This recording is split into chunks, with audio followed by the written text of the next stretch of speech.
पिछले लेक्चर में हमने गॉस लॉ के बारे में पढ़ा और with the help of Gauss law वहाँ पे हमने इलेक्ट्रिक फील्ड कैलकुलेट किया और फिर उस इलेक्ट्रिक फील्ड की हेल्प से हमने कूलम्स लॉ को भी ड्राइव किया था। गॉस लॉ की हेल्प से ही हम और कुछ एप्लीकेशंस और कुछ जगहों पे भी इलेक्ट्रिक फील्ड किसी और चार्ज के कारण या किसी टाइप की बॉडी के कारण, कोई स्पेशल शेप की बॉडीज हैं, ऑब्जेक्ट्स हैं, उनके कारण भी अगर इलेक्ट्रिक फील्ड कैलकुलेट करना हो तो वो हम कर सकते हैं। उसको करने से पहले एक कंसेप्ट और समझ लेते हैं गॉस लॉ का ही, और वो है गॉसियन सरफेस। अब गॉसियन सरफेस क्या है? जब हमने गॉस लॉ पढ़ा या हमने इलेक्ट्रिक फील्ड पढ़ा तो हमने देखा था कि इलेक्ट्रिक फील्ड जो होता है वो inversely proportional to square of the distance है। यानी कि अगर उस डिस्टेंस, उस रेडियस r जो हमने वहां पे कहा था, उस r रेडियस के साथ कोई भी स्फीयर बनाया जाए, कोई भी पॉइंट है उसके चारों तरफ का जो स्फीयर बनेगा उसके चारों तरफ, तो हर उस पॉइंट के ऊपर, उस स्फीयर के ऊपर इलेक्ट्रिक फील्ड सेम होगा। यानी कि r रेडियस के साथ उस चार्ज से r डिस्टेंस के ऊपर कहीं पे भी हम पॉइंट कंसीडर करें, हर पॉइंट के ऊपर इलेक्ट्रिक फील्ड सेम होगा।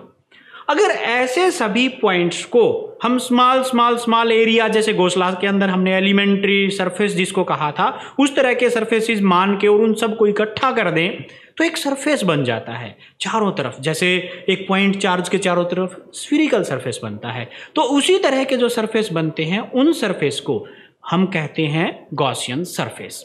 सिंपल वर्ड्स में समझना चाहें तो सिंपल सा ये बनता है कि वो सरफेस जिसके हर पॉइंट के ऊपर इलेक्ट्रिक फील्ड इंटेंसिटी सेम हो, उसको क्या कह देंगे हम? Gaussian surface.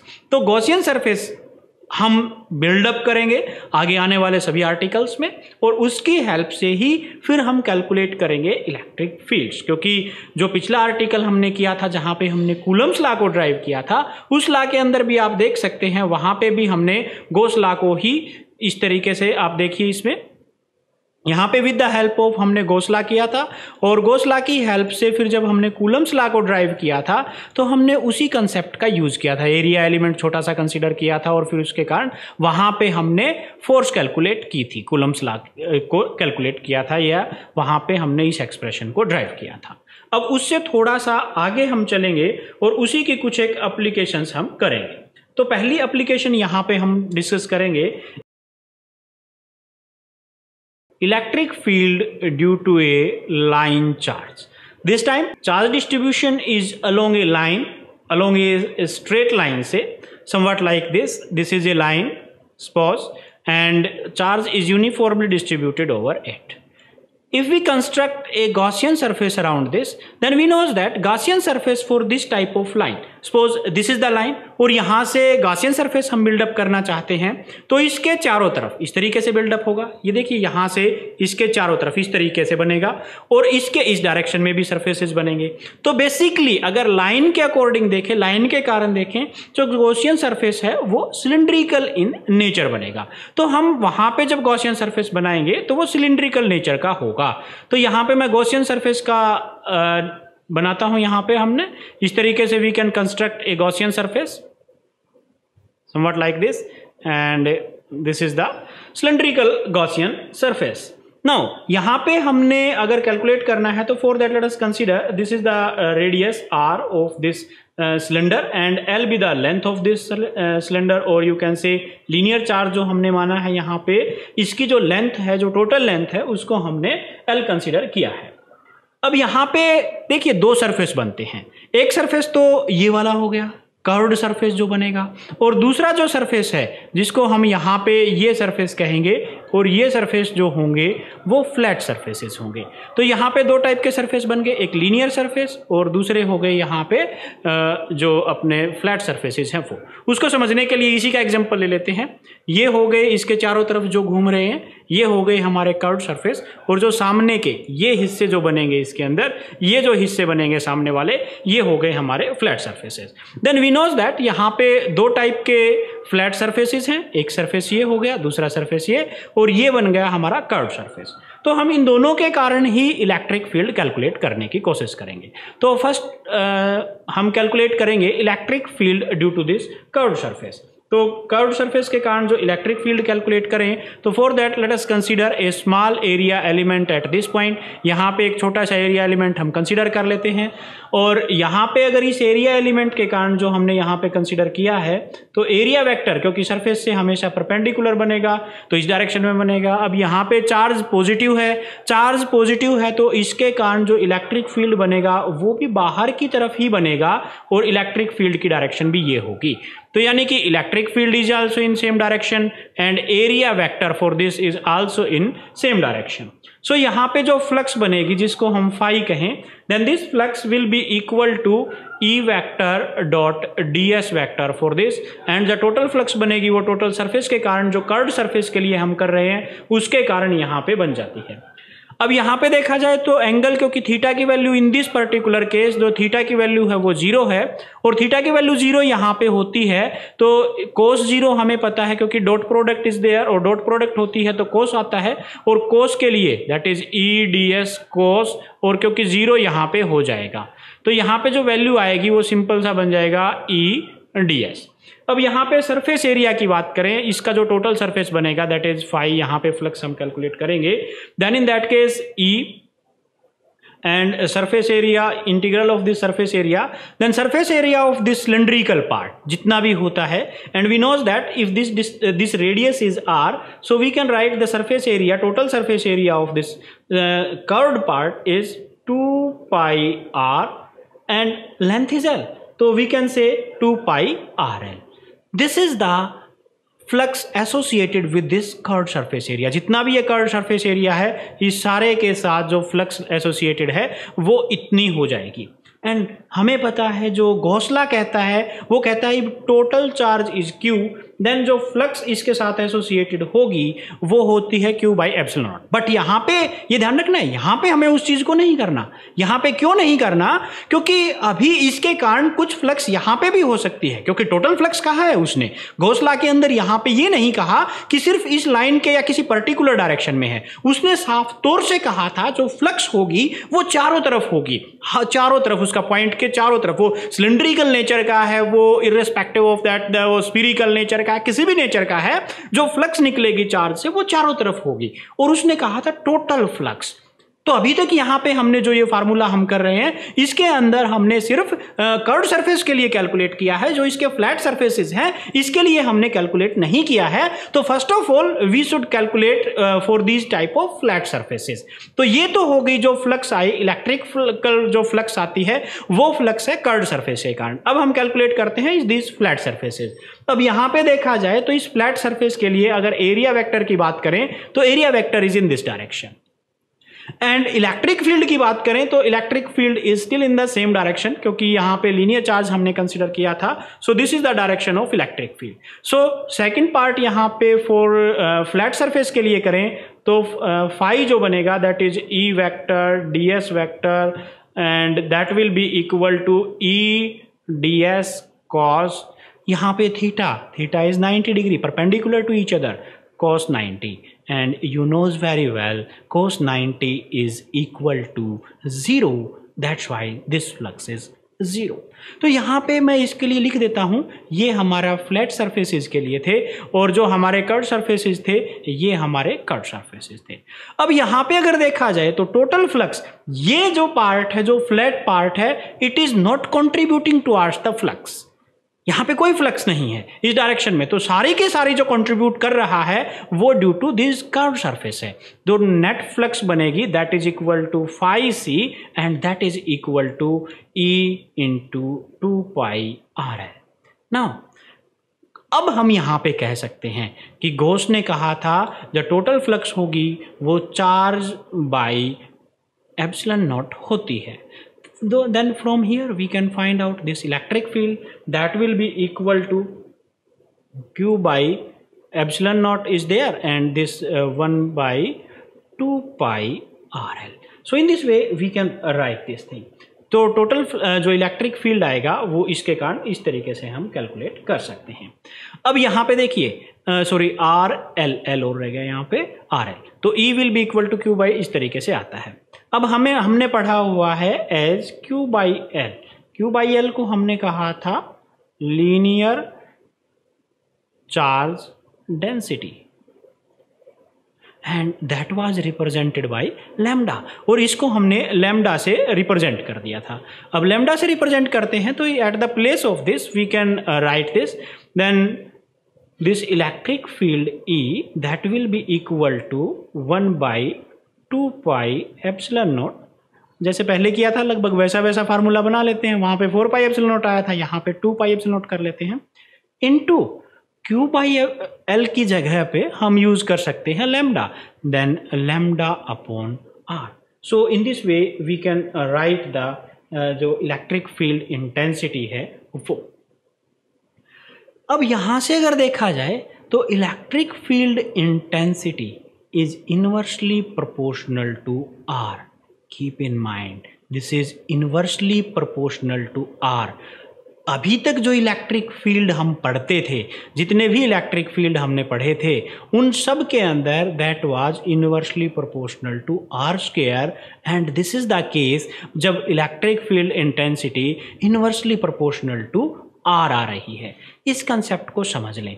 यहाँ पे जो electric field intensity inversely proportional to R आई है, तो क्या इसके अंदर R स्क्वायर नहीं है, और क्या ये डायमेंशनली करेक्ट नहीं है, क्या डायमेंशनली गलत है, और डायमेंशनली अगर फार्मूला गलत होता है then this formula is wrong, but no this is dimensionally correct.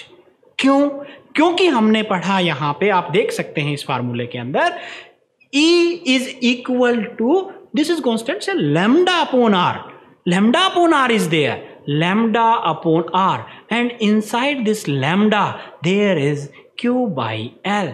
Q by L means with this R, one length is R and another length is this length, so this is L square, that is square of the length.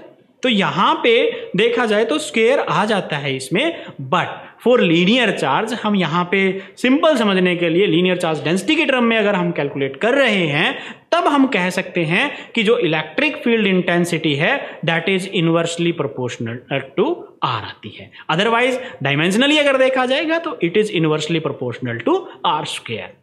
So this was the electric field intensity due to a line charge, linear charge distribution, when charge is distributed along a line. What happens if a sphere is there and spheres may be of different type?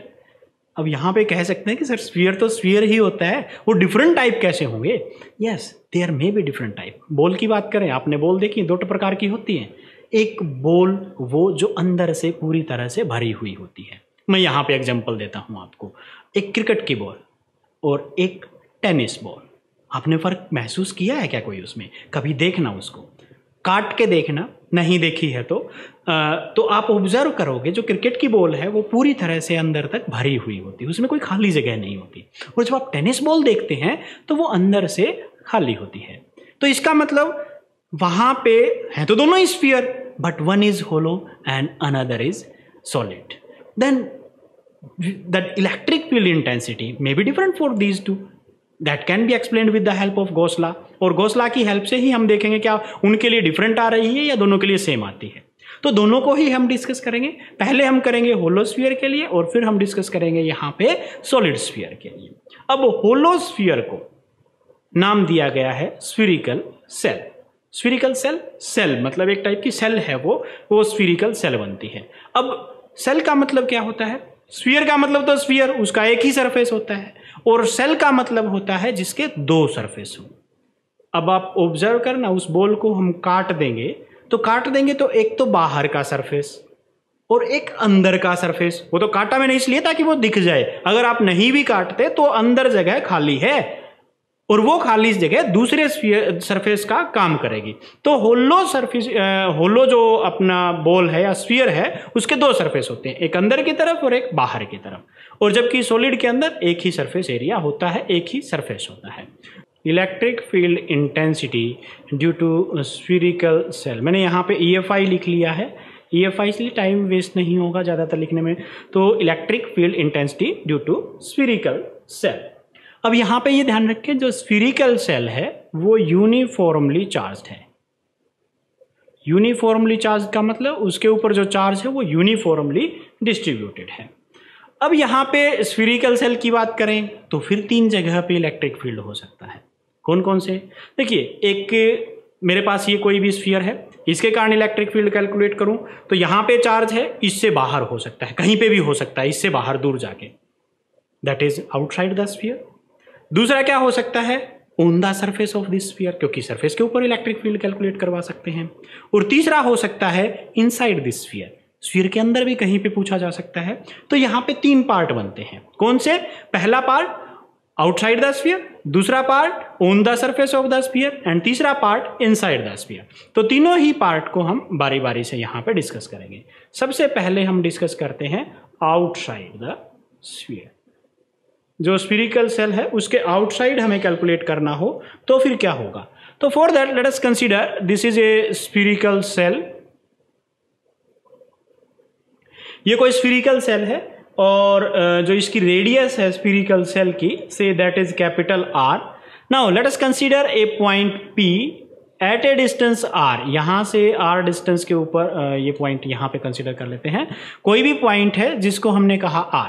अब हमें क्या करना पड़ेगा? यहां पे electric field calculate करना है तो यहां पे हमें गॉसियन सरफेस का निर्माण करना पड़ेगा। यहां पे we draw a Gaussian surface for that. Now let's draw the Gaussian surface passing through this point, say somewhat like this, and say this is a small area element at this point. यहाँ पे इस point के according यहाँ से देखें तो area element है, तो इलेक्ट्रिक फील्ड जो इसके कारण होगा वो बाहर की तरफ बनेगा, और बाहर की तरफ इलेक्ट्रिक फील्ड, क्योंकि पॉजिटिव चार्ज हमने यहाँ पे लिया है तो इलेक्ट्रिक फील्ड बाहर की तरफ बनेगा E, और क्योंकि एरिया एलिमेंट है ds, एरिया एलिमेंट भी इससे परपेंडिकुलर और बाहर की तरफ बनेगा। Now according to Gauss law, total flux phi that will be E vector dot ds vector for the complete surface, that is equal to q by epsilon naught। और यहाँ पे अगर देखा जाए तो E vector dot ds vector that is E ds cos 0 बनेगा, क्योंकि उनके एंगल दोनों के बीच में 0 है तो यहाँ पे 0 बनेगा। That's why ये वेक्टर, ये वैल्यू हमें पता है 1 होती है, तो we can write that is this flux, total flux that will be equal to E vector E ds and complete surface area of this, and we know that surface area of this sphere, if this is the sphere, then surface area of this is E, and that is 4 pi r square, and that is equal to q by epsilon naught। अब यहाँ से electric field लिखें, then we can write the electric field that will be equal to 1 by 4 pi, हम नीचे लिख लेते हैं 4 pi epsilon naught, and this is q and divided by r square यहाँ पे आएगा। तो then we can write this electric field E that will be equal to 1 by 4 pi epsilon naught q by r square, and I think this is the electric field due to point charge. ये हम पहले calculate कर चुके हैं।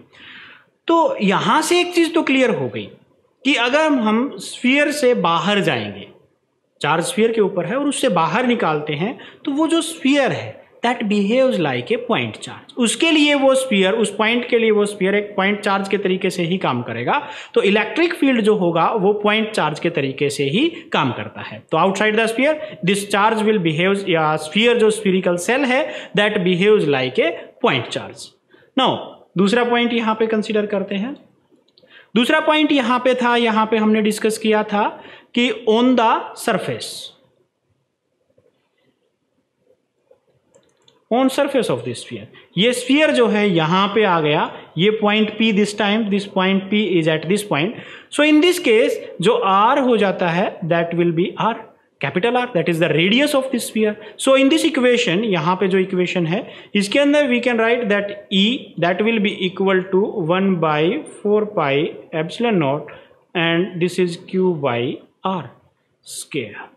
सो this is the electric field intensity due to spherical cell on the surface of this sphere. Now the third point, electric field intensity at a point inside the spherical cell. Inside की बात करें तो यहाँ पे अगर inside की बात करें तो इनसाइड यहाँ पे कोई चार्ज नहीं है तो इलेक्ट्रिक फील्ड जो बनेगा यहाँ पे जो फ्लक्स जो फार्मूला है गॉस लॉ के अकॉर्डिंग, जो चार्ज ही नहीं होगा तो यहाँ पे Q की वैल्यू वो कितनी हो जाएगी, 0 इन दैट केस। और Q की वैल्यू 0 हो जाती है तो यहाँ पे ये सारा फैक्टर 0 हो जाएगा, फ्लक्स 0 हो जाएगी और जो इलेक्ट्रिक फील्ड आएगा वो भी कितना हो जाता है, 0। तो inside the spherical shell no electric field will be there.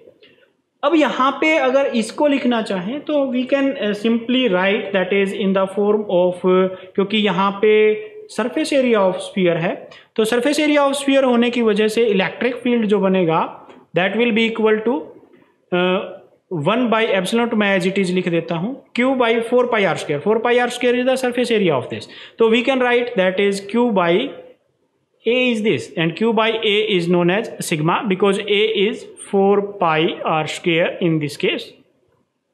So that will be equal to sigma. So we can write that electric field that will be equal to sigma upon ε0 for this sphere, spherical cell. तो यहाँ पे ये भी एक formula यहाँ से बन जाता है। नाउ अब इनको अगर हम ग्राफिकली रिप्रेजेंट करना चाहें, इनको समझना चाहें तो एक चीज तो सिंपल सी बनती है। देखिए यहाँ पे अगर देख रहे हैं R is large in comparison to this, so यहाँ पे R बड़ा होगा तो इसका मतलब E की वैल्यू स्मॉल आएगी। जैसे जैसे R बढ़ेगा, क्योंकि इनवर्सली प्रोपोर्शनल है और इनवर्सली प्रोपोर्शनल है तो जैसे जैसे R बढ़ेगा E की वैल्यू घटती जाएगी। R किस डायरेक्शन में बढ़ रहा है, R is increasing as we are moving away from the centre of the sphere, spherical shell. तो यहां से जैसे जैसे हम इससे दूर जाएंगे इलेक्ट्रिक फील्ड घटेगा, और कैसे घटेगा, इनवर्सली प्रोपोर्शनल टू R², तो इस तरीके से घटेगा। नाउ अब हम इसकी तरफ आते हैं, towards this, towards the spherical shell, spherical shell के सरफेस की तरफ आए तो R की वैल्यू जो है that is continuously decreasing. R की वैल्यू घटेगी, इलेक्ट्रिक फील्ड बढ़ेगा, इलेक्ट्रिक फील्ड बढ़ेगा तो यहां पे आके अगर हम इस पॉइंट तक आते हैं तो as comparison to this point यहां पे आके अगर हम यहीं तक रुकते हैं एक बार तो मैक्सिमम हो जाता है।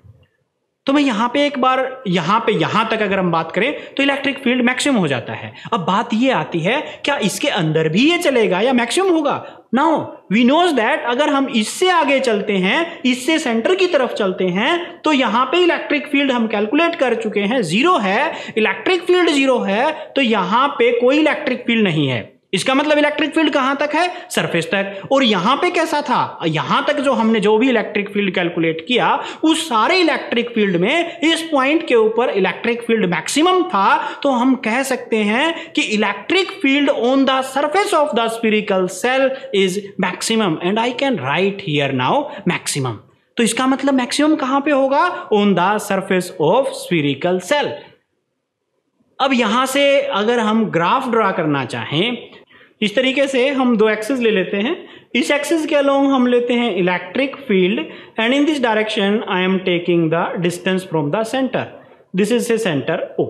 एंड यहां पे अगर मैं मान लेता हूं R है, जो रेडियस ऑफ दिस स्फीयर थी वो R आ जाती है मान लिया यहां पे, तो यहां तक अगर देखा जाए तो हमने अभी अभी पढ़ा था मैक्सिमम होता है इस पॉइंट के ऊपर इलेक्ट्रिक फील्ड, और इससे जैसे जैसे दूर जाएंगे वो घटता जाएगा। और कैसे घटेगा, इनवर्सली प्रोपोर्शनल टू R²। अब R² की टर्म में घटेगा तो ग्राफ लीनियर तो तब होता है जब वो पावर 1 हो, यहां पे पावर 2 है, स्क्वायर है, तो जो ग्राफ होगा वो कुछ इस तरीके से चलेगा and so on.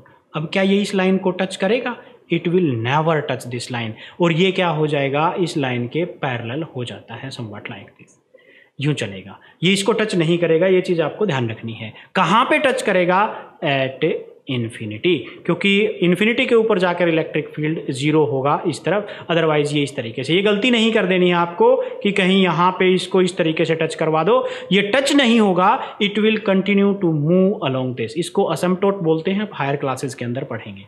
Now what happens below this point. अब यहां से इस पॉइंट से पहले की बात करें तो यहां से देखिए, क्योंकि ये जो ये एरिया है, ये जितना भी रीजन हम यहां पे डिस्कस कर रहे हैं, ये सारा का सारा रीजन, यहां का रीजन, इससे पीछे का जो भी रीजन है, ये सारा रीजन इनसाइड द स्फीयर है, दैट इज इनसाइड। और इनसाइड हमने पढ़ा था इलेक्ट्रिक फील्ड कितना होता है, 0, तो यहाँ पे कोई भी इलेक्ट्रिक फील्ड नहीं होगा। So this will be the graph for electric field intensity due to a spherical cell.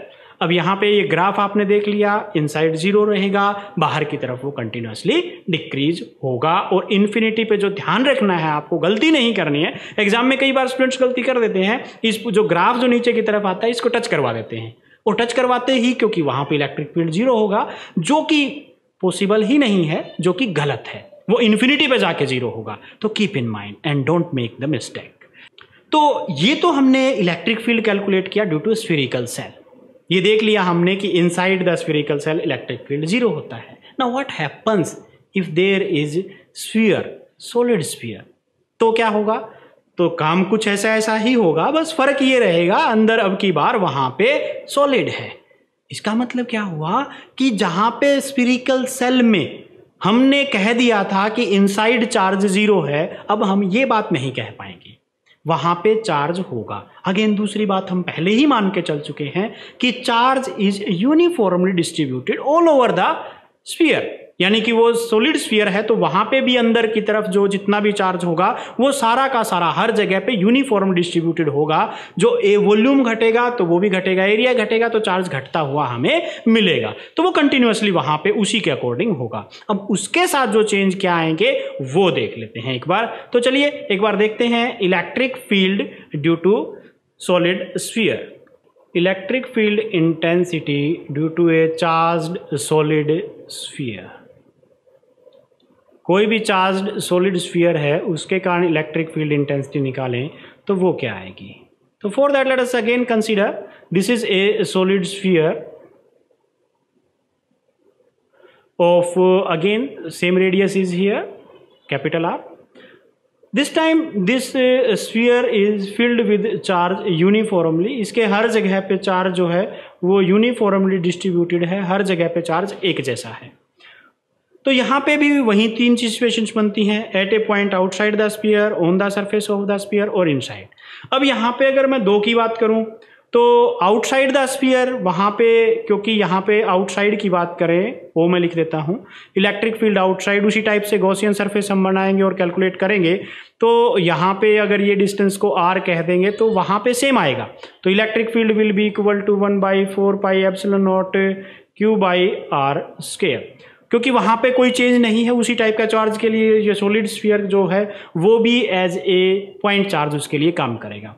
On the surface of the sphere की बात करें तो first case and this is A second case, यहाँ पे भी उसी के तरीके से 1/4 pi epsilon naught q by, क्योंकि यहाँ पे घट के r की वैल्यू कैपिटल R हो जाती है तो ये आ जाएगी। अभी यहाँ पे मैक्सिमम या मिनिमम जो भी होगा उसका फैसला हम बाद में करेंगे, पहले अंदर वाला जो पार्ट है उसके लिए हम डिस्कस कर लेते हैं जो सबसे इंपॉर्टेंट है, inside the sphere. So here we are going to find the electric field intensity inside.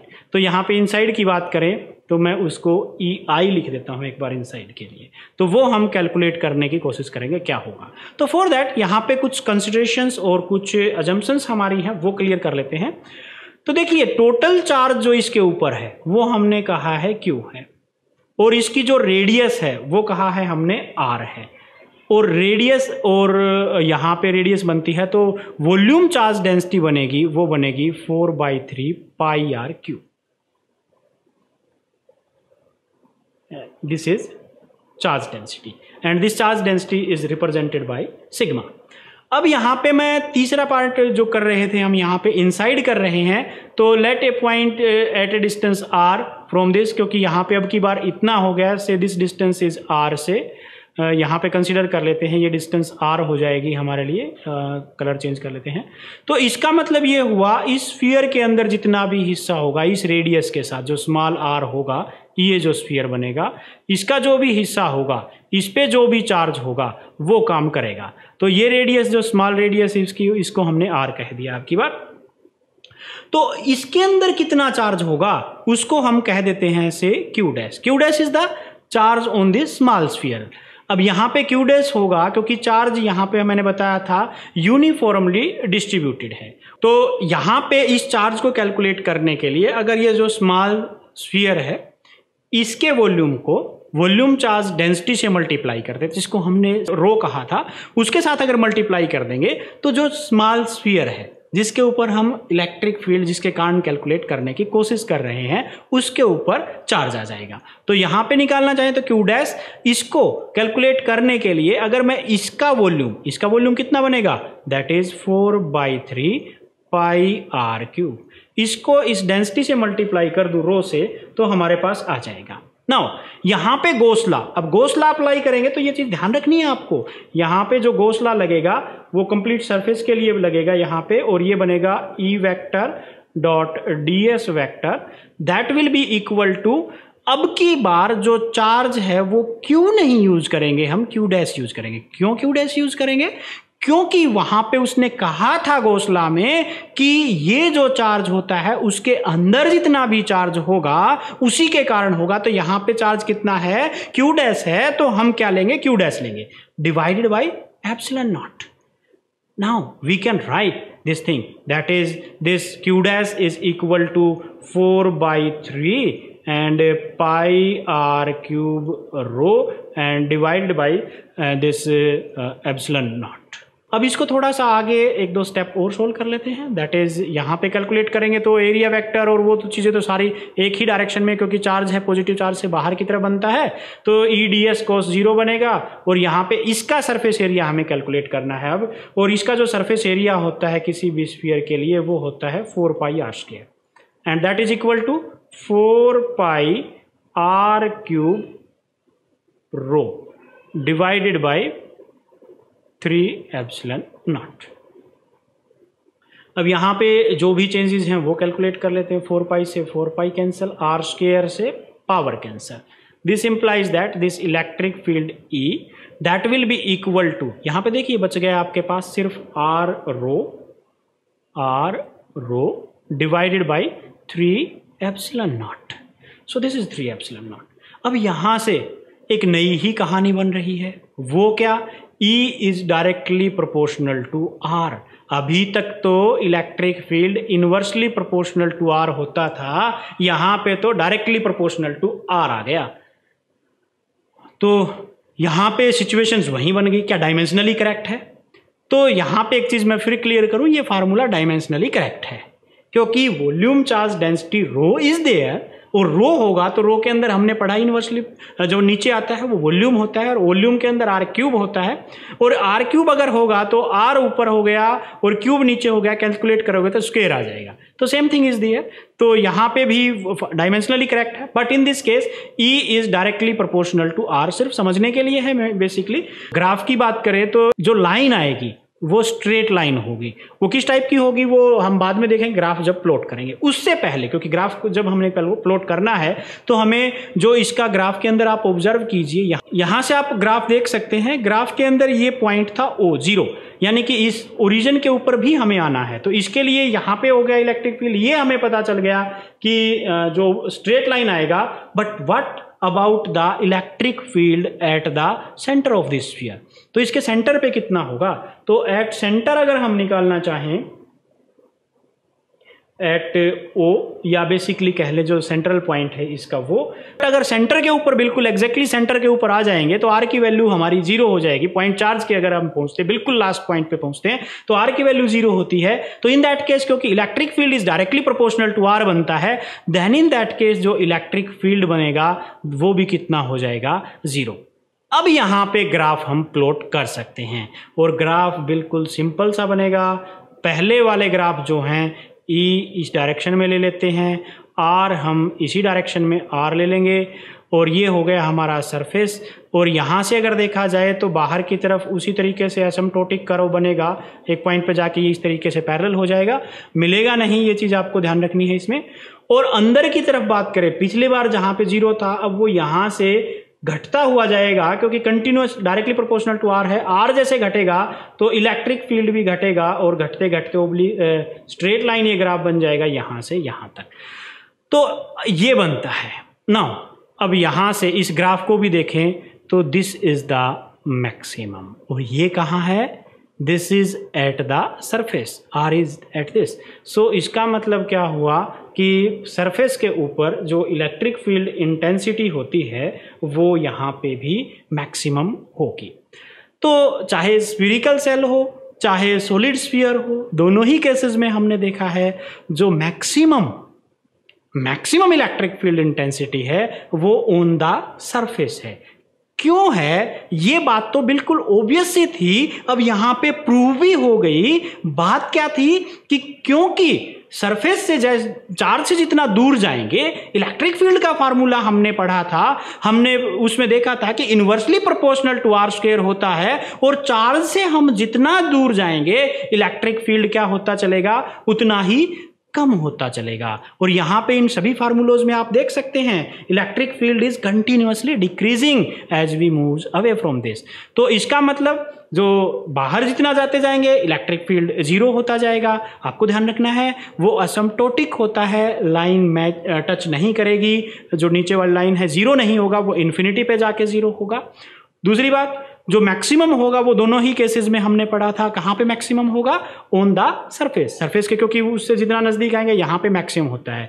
Inside this, क्योंकि सेल की बात करें तो सेल के अंदर तो चार्ज था ही नहीं, उस वजह से वो तो जीरो हो गया था। But in this case, in case of solid sphere के केस में, क्योंकि यहाँ पे लगातार हम अंदर की तरफ जा रहे हैं तो बाहर कुछ मटेरियल तो बचता ही है, सॉलिड ले रखा है हमने, तो इसका मतलब कुछ चार्ज भी बाहर रह जाता है। तो इस वजह से वो कंट्रीब्यूट अंदर वाले की तरफ नहीं करता, सिर्फ जो अंदर वाला पार्ट है वो कंट्रीब्यूट करता है। दैट्स वाई वहां पे इलेक्ट्रिक फील्ड घटता है, तो इसलिए घटता चला जाएगा। तो मैक्सिमम यहां पे बच जाता है on the surface of the sphere. तो ये तो था कुछ एक एप्लीकेशंस गोसला की। आई थिंक यहाँ तक आपको क्लियर हो गया होगा कुछ एप्लीकेशंस के बारे में जो उसकी गोसला की थी। तीनों ही इंपॉर्टेंट हैं एग्जामिनेशन पॉइंट ऑफ व्यू, और वैसे भी बेसिक काम की चीज़ें हैं। फिजिक्स है, और फिजिक्स तो वैसे ही आनी ही चाहिए जब आप पढ़ते हैं, तो चाहे काम की हो या ना हो, क्योंकि फिजिक्स में बगैर काम की कोई बात ही नहीं है। तो खैर, अगर आपको इनमें कोई भी प्रॉब्लम है, कुछ भी प्रॉब्लम है, तो आप मुझे लिख सकते हैं। लिखने का मेथड आपको पता ही है, आप कमेंट कर सकते हैं यूट्यूब के अंदर, आप भौतिक IQ सर्च कर सकते हैं टेलीग्राम के ऊपर, वहाँ पे मुझे भेज सकते हैं, और व्हाट्सएप मुझे कर सकते हैं, उसका मेरा नंबर आपके पास है। तो आप जो भी चाहें, जिस भी मेथड से चाहें, मुझसे कॉन्टैक्ट कर सकते हैं। और हाँ, अगर आप लगातार लेक्चर्स देखना चाहते हैं मेरे इसी तरह के, और इंटरेक्टिव लेक्चर इजी वे में समझना चाहते हैं, तो जो सब्सक्राइब का बटन अगर आपने नहीं दबाया तो दबा लीजिए। मैं इसलिए कह रहा हूँ, बहुत सारे स्टूडेंट्स को नहीं पता होता, वो नए ज्वाइन करते हैं, तो उनको फिर जैसे मेरे पास कई बार मैसेज आते हैं कि सर हमें आपके नोटिफिकेशंस नहीं मिलते। तो नोटिफिकेशंस के लिए सब्सक्राइब के बाद जैसे ही आप उसके साइड में बेल आइकन है उसके ऊपर दबाएंगे तो वहां पे 3 ऑप्शंस आएंगे। उसमें आपको पहला ऑप्शन, सबसे ऊपर वाला ऑप्शन दबाना है ऑल। तो उससे क्या होगा, जब भी कोई वीडियो मैं अपलोड करूंगा या लाइव क्लासेस में करवाऊंगा शुरू, तो उस टाइम पे आपको नोटिफिकेशन मिल जाएगा और आप सारे लेक्चर्स देख पाएंगे। और हाँ, ध्यान रखें, जब भी आप लेक्चर्स देखें, मैं हर वीडियो के अंदर बताता हूँ, हर लेक्चर के अंदर आपको बता रहा हूँ, उसको लेक्चर देखने के बाद पॉज कर ले, बीच बीच में अगर 10-15 मिनट 20 मिनट से ज़्यादा आपको देखना पड़ता है, और साथ में अपनी नोटबुक जरूर रखें, उस नोटबुक के साथ आपको काम करना है। तो आज के लिए इतना ही, बाकी मिलते हैं नेक्स्ट लेक्चर के अंदर। Till then, good bye.